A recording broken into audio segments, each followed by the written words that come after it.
Alors, je vais faire vite puisque je sais que vous êtes... Pas de soucis. Hop. Alors, Lui, c'est Cédric Villani, un homme politique mathématicien français que tu aurais aimé avoir pour passer ton bac. Ah, je l'ai pas.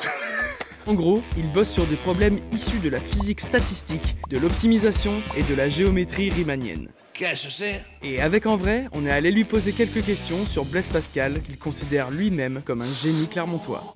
Blaise Pascal, vous avez là quelqu'un qui est à la fois un physicien, un mathématicien, un philosophe, un théologien, un homme du grand monde, un entrepreneur, un moraliste, un fin observateur de la vie publique, donc quelqu'un qui s'inscrit dans la lignée des Montaigne, des La Fontaine. Vous avez surtout quelqu'un qui adore la vie des idées, qui adore la polémique, d'explorer des parties différentes du monde des idées.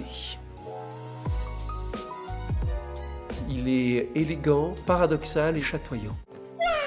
Quand j'ai préparé ce 400e anniversaire, un moment qui a été très fort pour moi, ça a été la rencontre avec Pascal et tous ses écrits, et que j'ai été juste sidéré de présentation de sa machine à calculer. Elle s'appelle maintenant la Pascaline. Et la façon dont il présente ce texte en fait un objet incroyable. On retrouve dans ce texte technique bien des éléments clés de la philosophie de Pascal, bien sûr le thème de la machine, nos muscles, notre corps physique, cette action, ce côté physique, ce sensible, mais aussi nos réflexes, nos émotions qu'on ne contrôle pas, mais aussi les grands thèmes du monde de la tech, de l'entreprise qui s'occupe du calcul des ordinateurs, tous les grands thèmes développés par les Gates, Jobs dans leurs discours.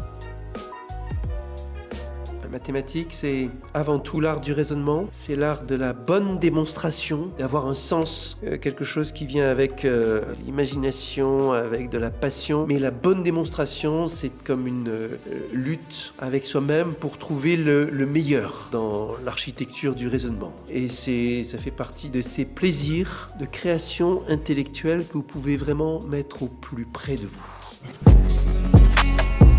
En vrai de vrai.